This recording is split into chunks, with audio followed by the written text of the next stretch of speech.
Hello everyone, welcome to this video lecture. In this lecture, we are going to see conditional statements and looping statements in PHP. As a first conditional statements, we have here if statement, which is used to execute an instruction or block of instructions only if a condition is fulfilled or true. Here is a syntax. The syntax says first write the if is a keyword and within the parenthesis we are specifying the condition and then we are specifying the statement. This may be only when you wanted to execute only one statement in the presence of condition is true.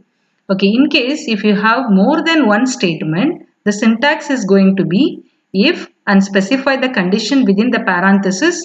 If the condition is true, if you wanted to execute more than one statement, the statement must be enclosed in a flower bracket. So this is called block of statement. In this syntax, we are going to execute only one statement. That's how we need not to put the flower bracket. Okay, in the previous syntax, we have seen simple if. Now we are having the syntax for if-else statement. The if-else statement is used when a different sequence of instructions is to be executed depending on the logical value. The logical values are maybe either true or false. Okay, now it's common for all the looping and conditional statement. In case if the condition is true, if you wanted to execute only one statement, you need not to put the flower bracket. If you wanted to execute more than one statement, you may have to specify all the statement within the flower bracket. That's what the syntax says. So now here we are giving the condition if statement and then the condition we are specifying. If this condition is true, it's going to execute only one statement, which is statement 1, and always all the statement must end with semicolon, right? Always all the statement must end with semicolon. These are the conditions. So here you are not supposed to put the semicolon. In case if this condition fails, it will come for the else portion, right? Else is the keyword again. In this, whatever statement you specify, that is statement 2 is going to execute if the condition is false, and then followed that either statement 1 or statement 2 is going to execute, followed that statement 3 is going to be executed. In case of block of statement, when there is more than one statement, if the condition is true, and then this block of statement is going to execute, which we have written inside the curly braces, right? Else this set of block of statement is going to execute. So followed that either a true block statement or false block statement will execute. After that statement 3 is going to execute. Now let's see one example here. Okay, here is an PHP program where I specified two variables, that is x is equal to 20 and y is equal to 50. Always variable should start with a dollar symbol. That's how I specified here. And I'm checking here whether x is less than y. So it's supposed to be written as we discussed in the syntax, if x less than y. So wherever you specify the variable name, dollar must come because dollar says that this is a variable name. Okay, so x less than y I gave, and in case if this condition is satisfying or if it is true, I want to display condition is true. Two statements I want to display, so I am using the flower bracket here, right? Condition is true. I also wanted to say x is greater than y, right? Okay, it must be y is greater than x. So y is greater than x. Fine. Okay, if the condition is true, these are the two statements are going to execute. In case if the condition is false, it will come to else block, and whatever statement we have given here, that is condition is false, this statement is going to be executed. And then at the end you also have one more echo statement done with the execution. So this is how the statement is going to execute. Let's see here. Already anyway I have given x is equal to 20 and y is equal to 50 I gave. So we expect that y is greater than x. So we are expecting condition is true, y is greater than x. These statements we are expecting. Let me save this. Already I kept on XAMPP. So I'll minimize this I'll go to the browser. I'm in the local host. I'm in where my file is there in that folder. So I'm going to go back, refresh, and I'm going to click on this file, what I typed. So you can make out here. I'll get back here. See, the file name is given 20 and 50. X is equal to 20, Y is equal to 50. So I'm comparing here 20 less than 50. Yes, it is true. So it says condition is true. And then one more statement we have for this true block, that is Y is greater than X. So it is printing here. So all the true block statements are printed. It did not go to else block because the condition is true. And then at the end we have one more statement that is done with the execution. Even that also is appearing. In case if this condition is false, let me give like this. I have kept x greater than y I kept. Even if now the condition is going to be false here because 20 greater than 50, this is false, right? So it's going to execute condition is false. After executing condition is false, again it will come to the next statement that is done with the execution.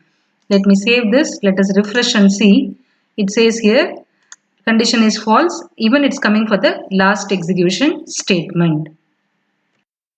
Okay, next we have relational or comparison operators. Now, the operators are less than, greater than, less than or equal to, greater than or equal to, double equal to, that is equal to and not equal to. In case if 5 less than 2 if you give, this condition is false. So it's going to return the result false. So always the relational operators, the result is going to be in terms of either true or false. So this is how the relational operator can be used.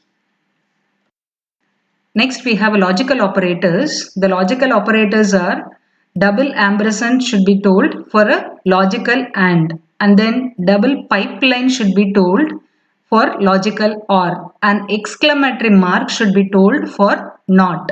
So here double ampersand when you give, that is and. So here we specify condition 1 and condition 2. Between the condition 1 and 2 we specify the operator double ampersand and operator. So here both the conditions must be satisfied, then we say the condition is true. If any one condition is not satisfying, then the result will be false. But when it comes to or, any one condition if it satisfies, the result is going to be true. If nothing is satisfying, or condition 1 also is not satisfying and condition 2 also is not satisfying, then you may get the result as false. And then we have exclamatory mark, which is not. If the condition is true, then it's going to give the result as false. If the condition is false, it's going to give the result as true. You can see here how the AND operator is going to work for operand 1 and operand 2, that is condition 1 and condition 2. If both are true, the result is going to be true. If any one is false, the result is going to be false. If both are false as well as, the result is going to be false. This is for OR operator. Any one result or the condition must be true so that it will lead to true. If both are false, then the result is going to be false.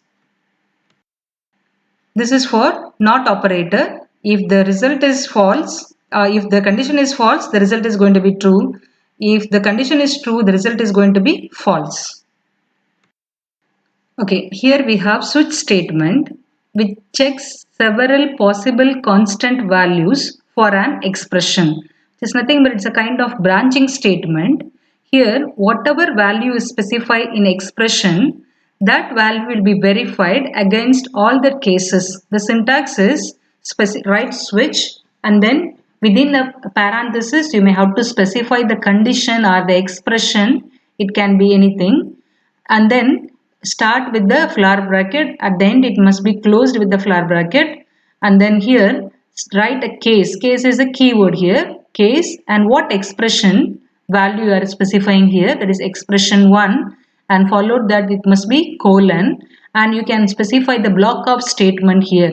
Even if you have more than one statement, you need not to use a curly brace here.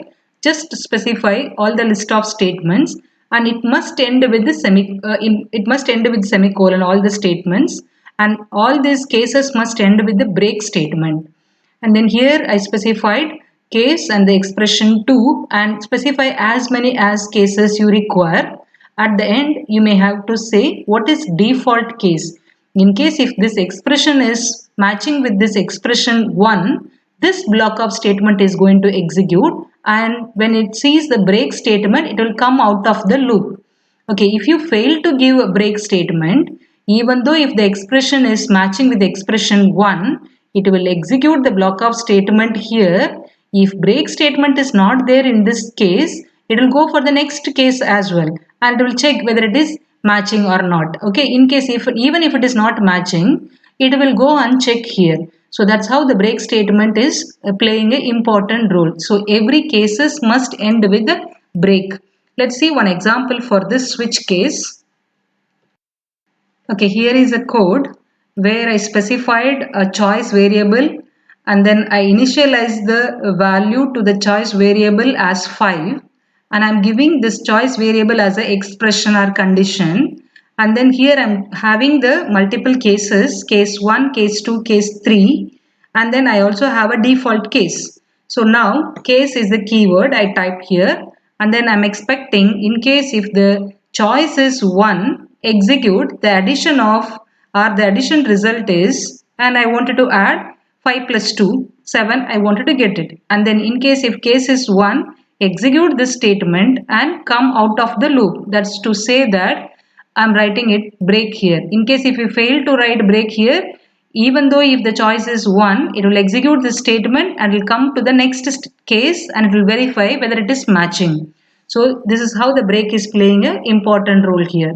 So now again I wrote the case 2 and colon I gave. Since it's a number, I have not put it in a single quote, right? The next echo statement I have, then break statement, and case 3 I have same way, and I'm giving a default case, default also a keyword where I'm specifying echo invalid choice. In case whatever case you specify here, but whatever choice you specify here, if it is not matching with any of these cases, it will go to default case and it will print the message and it will come out of the loop. So this is how the default is playing a role. Let's see here. I'll change this 5 to 2. I'm going to write. I initialized choice is equal to 2. So it's going to come by default 2 only. So we are expecting this statement should be executed. So let me save this.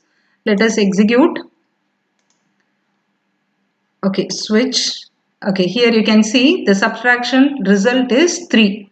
As I told in this case, here you can make out choice I gave 2, so it's coming to case 2 and this statement is executing.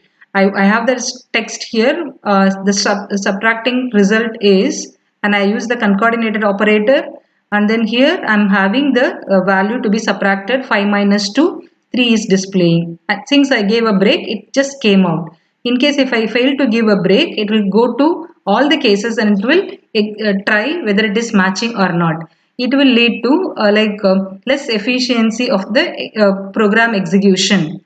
Okay, let me change this value to 6 I gave.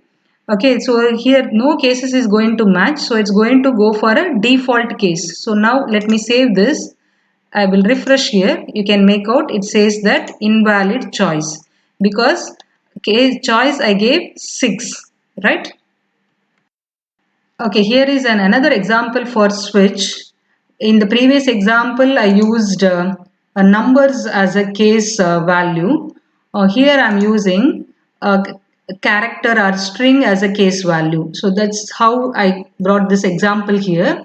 I specified a variable today and I declared a variable today. For that, I initialized the value Tuesday. So to initialize string value, I may have to use a single quote, and then as usual switch, and then the condition or the expression I specified, that is the today, and the case values are I'm going to give Monday, Tuesday, Wednesday, all these days I'm giving as a string.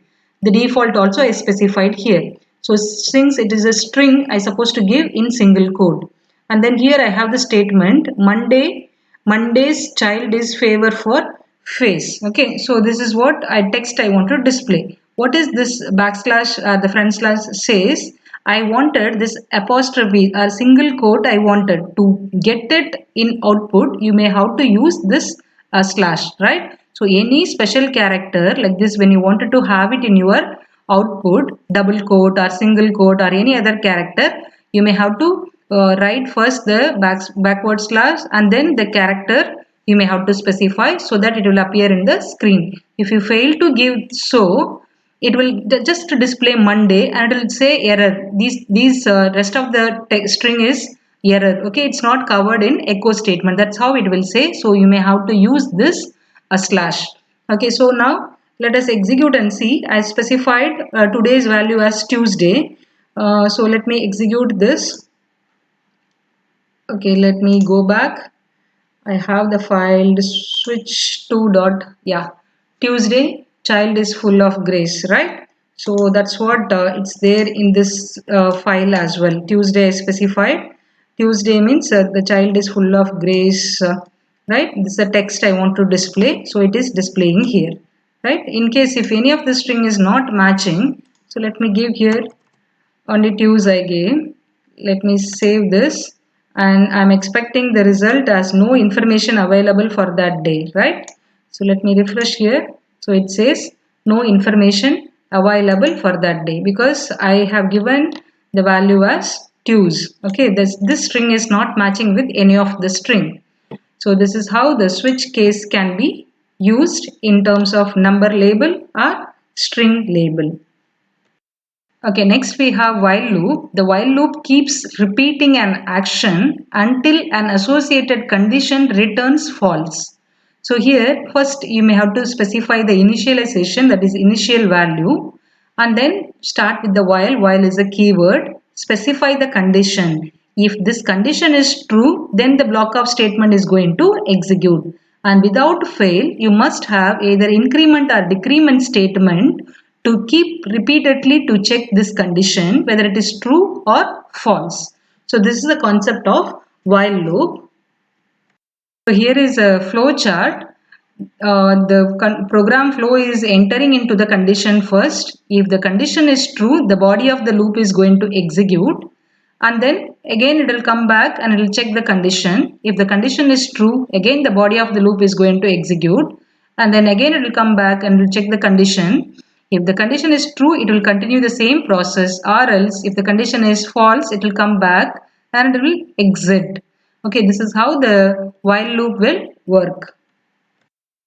Okay, here is an example. I have declared the variable counter and I initialize the value as 1. So here I have the while loop. Since I have more than one statement, that is one echo statement and one counter increment statement I have. So this is supposed to be written within curly brace. So that's how it is written here. You can make out, right? So if it is only one statement, even you can write it just echo, right? Only without a curly brace you can write it. But it is always advised that you should have either increment or decrement statement, a variable statement should be there inside the while loop.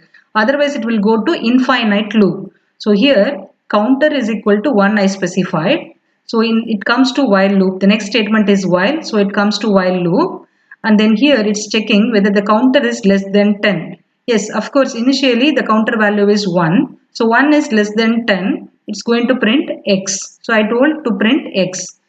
Okay, then counter value will be incremented. Plus plus means it will increment by 1. Right? So it is nothing but counter is equal to counter plus 1. In the short form, using increment operator, we can write it this plus plus. In case if you want to decrement, minus minus you can write, or else you can write counter is equal to counter minus 1. So now I wanted to increment by 1 the counter variable. So initially it was 1. Once it execute the body of the loop, here the counter value is increased. Now counter value will become 2. So it will check here whether 2 less than 10. Yes, the condition is true. So keep on it executes till it reaches counter number 11, right? So 10 times the variable x is going to, okay, 9 times it's going to appear. Yeah, right, 9 times it's going to appear because we have not given less than or equal to 10. So here when it comes to 10, 10 less than 10, no, it is not so. So the condition is false. It will just come out of the program since we don't have any other statement to execute. Let's see how it's executing. I'll save this. Let us execute this. Let's go back while I have See, you can make out here 1, 2, 3, 4, 5, 6, 7, 8, 9. 9 X's are printed here because I told counter less than 10. You can make out the code here. Counter less than 10 I said. So only 9X is printing here. Okay, next we have a do while loop. The do while loop is similar to while loop, but the condition is checked after the loop body is executed. This ensures that the loop body is run at least once. So here in a while loop, we had first initialization, same way even do while also we are going to have the initialization. But in while loop, first we check the condition. If the condition is true, the body of the statement will get executed. Otherwise, it will just skip all the body of the statement, it will come out, right? But in do while, every body of the statement is going to execute at least once. So this is called exit control looping statement, because at the exit part we are checking the condition. So always do while is called as exit controlled statement and while loop is called as entry controlled statement. So now it start with the do and more than one statement we have, so we may have to use a flower bracket, and then block of statement, either you have to specify increment or decrement, otherwise it will lead to infinite loop. And then at the end you may have to specify while and specify the condition, and it must end with semicolon. All the statements must end with semicolon. Let's see one example for this do while loop. Here is an example. Counter variable I initialized to 1 and I started with the do and echo where I am printing x. I am incrementing the counter variable and I am here I am verifying whether the counter is less than 10. If this condition is true, again it will repeat the same process. If the condition is false, again it will come out. Okay, so let's see how it's executing. Okay, let me go back.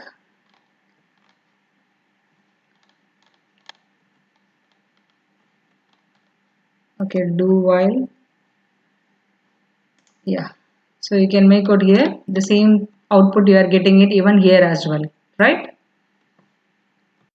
You can see once the flow chart of do while the program flow is entering into the block of statement, it's executing and then it will check the condition. If the condition is true, again it will repeat the block of statement to execute. If the condition fails, it will come out that this says false and it will exit from the loop. Here we have for loop, which is a iterative loop or iterative statement we can say. The for loop is frequently used, usually where the loop will be traversed a fixed number of times. So syntax is start with the for is a keyword. First you may have to specify the initialization, then separate with the semicolon and test condition and separate with the semicolon. Then you may have to specify either increment or decrement variable, and then the block of statement, more than one statement when it is there you may have to use a flower bracket. If it is single statement you need not to use the flower bracket. Let's see one example for this for loop. Okay, here is an example where I specified for the variable name x. I specified, I initialized the initial value as 1 and I want this x should go up till less than 10, which means up till 9 it should go, and then the x value is incremented by 1, right? That's why I have written x plus plus. In case if you wanted by 2, x plus 2 you may have to write. Okay, so I am printing the x value here. Let us execute and see. Let me go to the browser and then let us come back for loop. So you can see here 1 to 9 the x value is displaying here. So that's what I told here. Initial value is for x is 1 and then it should be incremented 1 by 1. It should go up till less than 10, that is 9, and I'm printing the statement, right? So here it's printing 1 to 9. So I hope you understood all the looping statement and control statements here. Keep practice all these statements. Thank you for watching.